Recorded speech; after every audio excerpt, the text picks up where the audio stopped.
नमस्कार।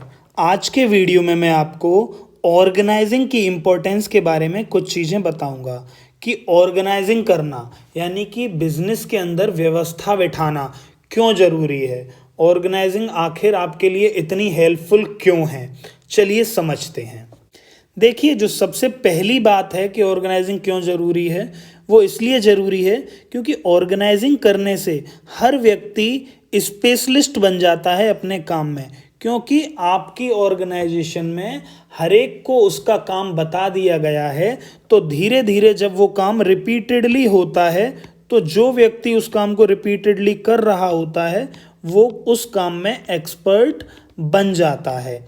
यही इसके अंदर बताया गया है कि ऑर्गेनाइजिंग के अंदर हर इंडिविजुअल को पूरे काम में से कुछ हिस्सा काम का करने को मिलता है, और उस कुछ हिस्से को जब वो बार बार करेगा, रिपीटेडली करेगा, तो उस हिस्से में वो स्पेशलाइज्ड हो जाएगा, उस हिस्से में वो एक्सपर्ट हो जाएगा।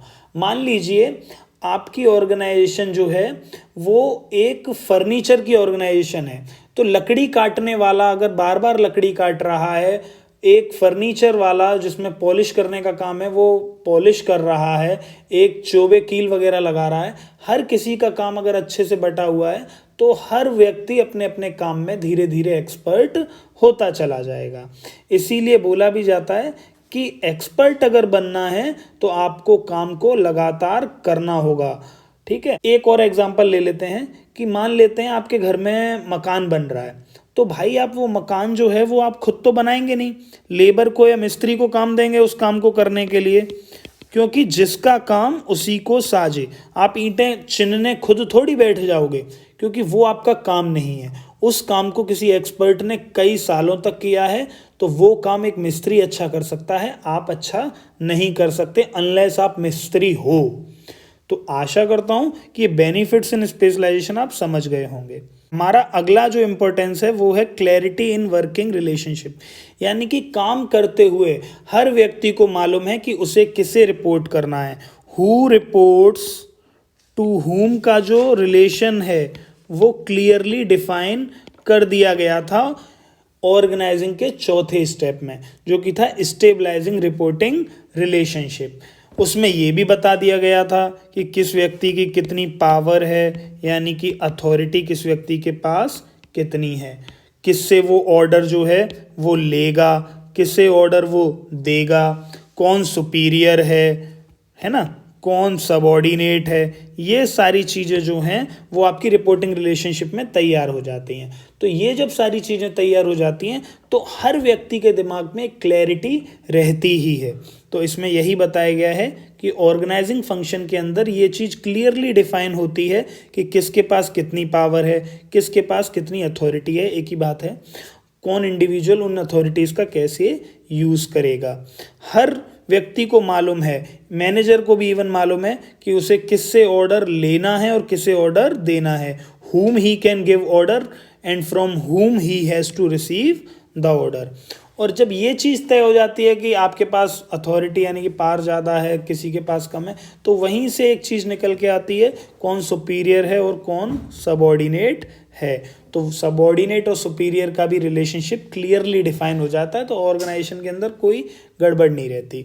तो आशा करता हूँ कि ये वाली इंपॉर्टेंस भी आप समझ गए होंगे, क्लैरिटी इन वर्किंग रिलेशनशिप। हमारी अगली जो इम्पोर्टेंस है वो है ऑप्टिमम यूटिलाइजेशन ऑफ रिसोर्सेज, यानी कि रिसोर्सेज की बर्बादी कम से कम हो। देखिए, ऑर्गेनाइजिंग फंक्शन में आपने काम को बहुत अच्छे से बांट दिया, बहुत अच्छे से बांट दिया, अपने काम को अच्छे से डिवाइड कर दिया, पावर आपने अच्छे से समझा दी कि किसके पास कितनी पावर है, रिपोर्टिंग रिलेशनशिप आपने अच्छे से समझा दिया कि कैसा रिपोर्टिंग रिलेशनशिप रहेगा, ये चीज़ भी अच्छे से आपने समझा दी है। तो ऑब्वियसली जो बर्बादी है वो रिसोर्सेज की कम से कम ही होगी। एक एग्जांपल और समझते हैं कि डुप्लीकेशन ऑफ वर्क का हो जाना भी कम हो जाता है ऑर्गेनाइजिंग की वजह से। मान लेते हैं कि टॉप लेवल के दो व्यक्तियों ने अपने मिडिल लेवल के दो व्यक्तियों को सेम काम दे दिया। क्या काम दे दिया? सेम काम दे दिया। कुछ भी काम हो सकता है, मान लीजिए ये बोल दिया कि अग्रवाल साहब के यहाँ जाना और चेक ले आना उनके यहाँ से।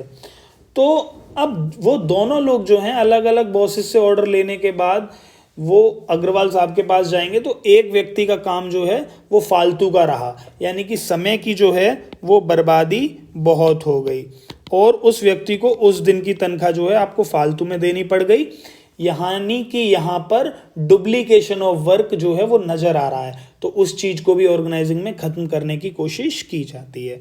तो इसके अंदर यही बताया गया है कि ऑर्गेनाइजिंग फंक्शन में कुछ ही मतलब चांसेस होते हैं कि डुप्लीकेशन हो, क्योंकि अच्छे से काम बटा होता है तो डुप्लीकेशन यानी कि काम का दोहरावपन नहीं नज़र आता, ओवरलैपिंग होती ही नहीं है, क्योंकि हर व्यक्ति को उसकी जॉब अच्छे से असाइन कर दी गई है, हर इंडिविजुअल को क्लियरली बता दिया गया है कि उसकी जॉब क्या है, क्योंकि जॉब डिस्क्रिप्शन में भी आपने उसे समझा दिया था कि उसका काम क्या है। तो ऐसे चांसेस बहुत कम होते हैं कि सेम वर्क जो है वो दो लोग दो बार परफॉर्म कर दें। तो ऐसा नहीं होगा तो रिसोर्सेज की बर्बादी भी नहीं होगी, और टाइम एक बहुत बड़ा रिसोर्स था यहाँ पर जो मैंने एग्जांपल दिया, तो आपकी टाइम की वेस्टेज नहीं हुई। तो आशा करता हूँ आप ये समझ गए होंगे ऑप्टिमम यूटिलाइजेशन ऑफ रिसोर्सेज। चलिए देखते हैं अपनी नेक्स्ट इंपॉर्टेंस। हमारी अगली इंपॉर्टेंस है एडप्शन टू चेंज, यानी कि चेंजेस जो इन्वायरमेंट के अंदर आते हैं वैसे चेंजेस के हिसाब से ऑर्गेनाइजेशन को भी बदलना पड़ता है। यानी कि एक बात होती है ना, change with the change, otherwise change will change you. अगर आप समय के साथ अपने आप को नहीं बदल रहे हैं तो आपको बहुत ज़्यादा दिक्कत आएगी, आप मार्केट के अंदर बहुत पिछड़ते हुए चले जाएंगे। तो देखिए इसके अंदर क्या लिखा है एडप्शन टू चेंज के अंदर। ऑर्गेनाइजेशन के अंदर डिपार्टमेंट बने हुए होते हैं। ऑर्गेनाइजेशन जो होती है हमने देखा है कि डिपार्टमेंट्स के अंदर डिवाइड होती है, जैसे कि परचेज डिपार्टमेंट होता है, मार्केटिंग डिपार्टमेंट होता है, सेल्स डिपार्टमेंट होता है, कई सारे डिपार्टमेंट ऑर्गेनाइजेशन के अंदर होते हैं। मान लेते हैं कि आपके इन्वायरमेंट के अंदर किसी टेक्नोलॉजी में कोई चेंज आया है। मान लेते हैं कि कोई प्रोडक्शन मशीनरी जो है उसमें एक बहुत बड़ा चेंज आया है। कई सारी कंपनीज ने वो एक अच्छी मशीनरी जो कि ज़्यादा आउटपुट निकालती है वैसी खरीद के रख ली है कई सारी ऑर्गेनाइजेशन ने, लेकिन आपने नहीं रखी है और आपका प्रोडक्शन उनकी तुलना में फिर कम हो गया है। कैसा हो गया है? कम हो गया है। तो आप उन ऑर्गेनाइजेशन से तब तक पिछड़े हुए रहेंगे जब तक आप उस नई टेक्नोलॉजी को अपने पास तक नहीं ले आते। अब यहाँ पर मैं बताना ये चाह रहा हूँ कि मार्केट में क्या चेंज आया।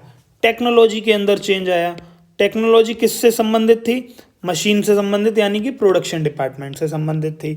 तो अगर प्रोडक्शन डिपार्टमेंट की टेक्नोलॉजी या मशीनरी में कोई चेंज आया है तो उसका इफेक्ट मार्केटिंग डिपार्टमेंट पर नहीं पड़ेगा, क्योंकि मार्केटिंग का काम प्रोडक्शन से रिलेटेड नहीं है ना। परचेज डिपार्टमेंट पे नहीं पड़ेगा क्योंकि उनका काम भी उससे रिलेटेड नहीं है। ये जो चेंज है आया है वो इफेक्ट डालेगा आपके प्रोडक्शन डिपार्टमेंट पे, क्योंकि यहाँ पर मशीन की बात हो रही है जो कि प्रोड्यूस करेगी। तो इस चीज़ पर जब प्रेशर पड़ेगा तो आपका केवल प्रोडक्शन डिपार्टमेंट जो है वो हैम्पर होगा और कोई हैम्पर नहीं होगा। तो उम्मीद करता हूँ कि ये चीज़ आप समझे होंगे। एक और एग्जांपल ले लेते हैं। मान लेते हैं कि एडवर्टीजमेंट के अंदर एक बहुत बड़ा चेंज आया है। क्या चेंज आया है कि अब ज़्यादा से ज़्यादा प्रचार जो है वो सोशल मीडिया पर होता है, या ज़्यादा से ज़्यादा जो एडवर्टाइजमेंट किया जाता है वो सेलिब्रिटीज़ की हेल्प से किया जाता है, उन्हें ब्रांड एम्बेसडर बना दिया जाता है।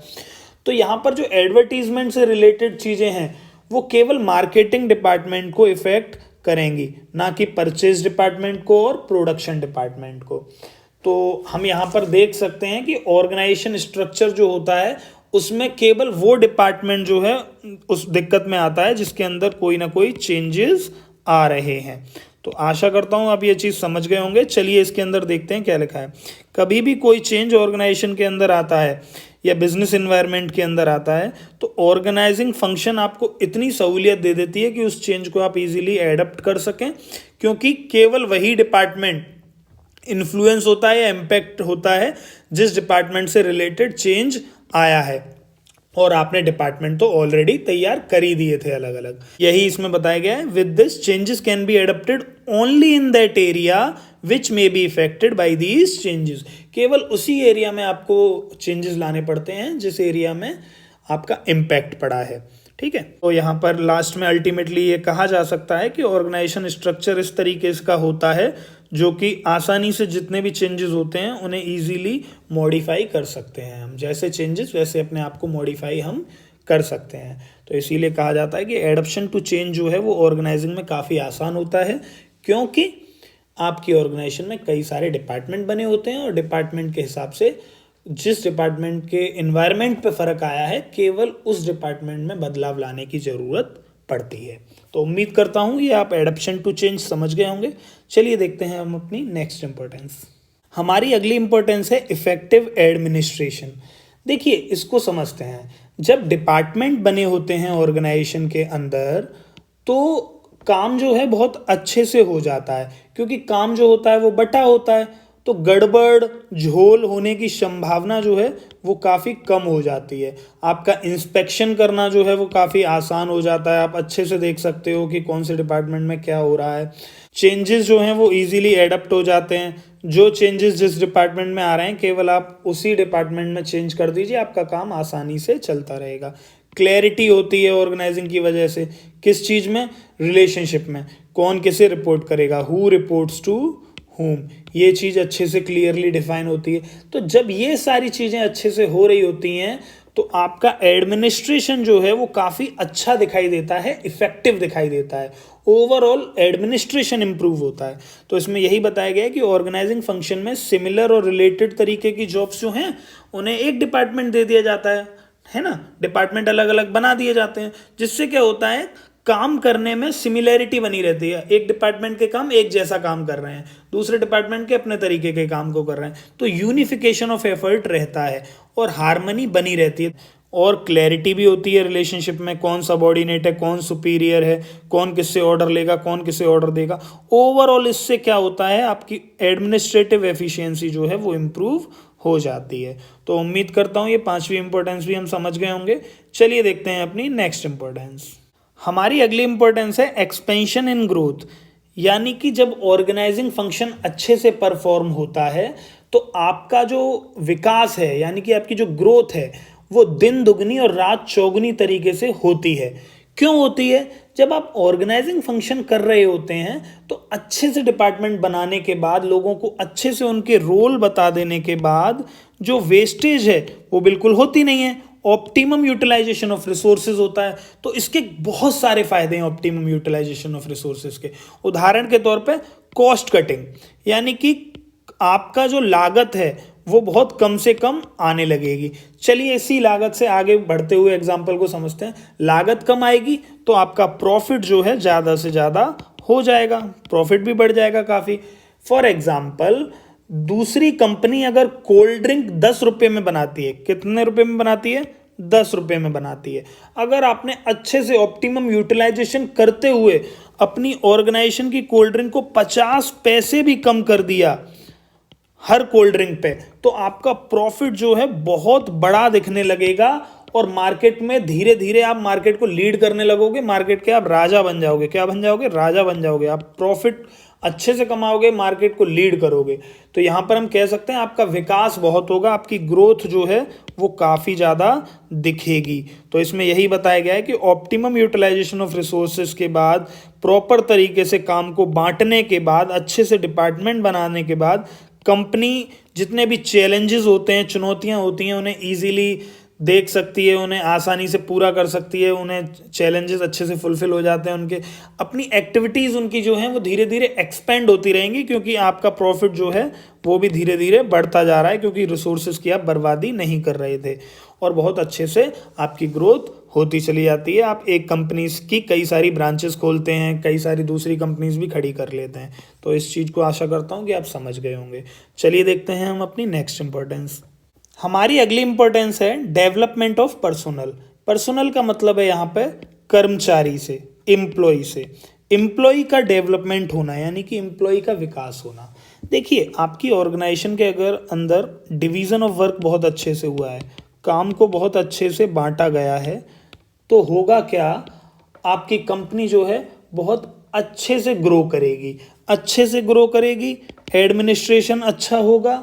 एडमिनिस्ट्रेशन अच्छा होगा तो धीरे धीरे व्यक्ति का जो विकास होता है वो भी उसके साथ इम्प्रूव होता ही होता है। उसकी पर्सनैलिटी जो है वो इम्प्रूव हो जाती है ना। उसकी कम्युनिकेशन स्किल्स जो हैं वो इम्प्रूव हो जाती हैं। उसके अंदर मैनेजरियल स्किल्स भी आ जाती हैं। मैनेजरियल स्किल्स कैसे आती हैं? मान लेते हैं किसी काम को सुपीरियर ने सबॉर्डिनेट को दिया, तो उससे क्या होगा, सबऑर्डिनेट के अंदर जो सुपीरियर वाली क्वालिटीज़ हैं वो भी आने लगेंगी। अब ऐसा कब होता है, देखिए डेलीगेशन में ऐसा होता है। मैनेजर जो होता है कई बार अपने वर्कलोड को मैनेज करने के लिए काम को डेलीगेट कर देता है, यानी कि नीचे वाले सबऑर्डिनेट को दे देता है। इसका फ़ायदा दरअसल ये होता है कि काम भी आसानी से हो जाता है और नीचे वाले बंदे के अंदर धीरे धीरे मैनेजरियल क्वालिटीज़ भी डेवलप होती चली जाती हैं। तो इसके अंदर देखते हैं कि क्या लिखा गया है। कि देखिए सबसे पहली बात वही लिखी है, डेलीगेशन ऑफ अथॉरिटी जो है इम्पोर्टेंट पार्ट है ऑर्गेनाइजिंग का। डेलीगेट करने से होता ये है दरअसल मतलब कि मैनेजर जो होता है वो अपने मेन मुद्दों के जो काम होते हैं उन पे आसानी से फोकस कर सकता है, और जो दिनचर्या के रेगुलर वर्क होते हैं उन्हें वो छोटे लोगों में, या छोटे लोग एक गलत शब्द हो जाएगा, अपने सबऑर्डिनेट्स में बांट देता है ना।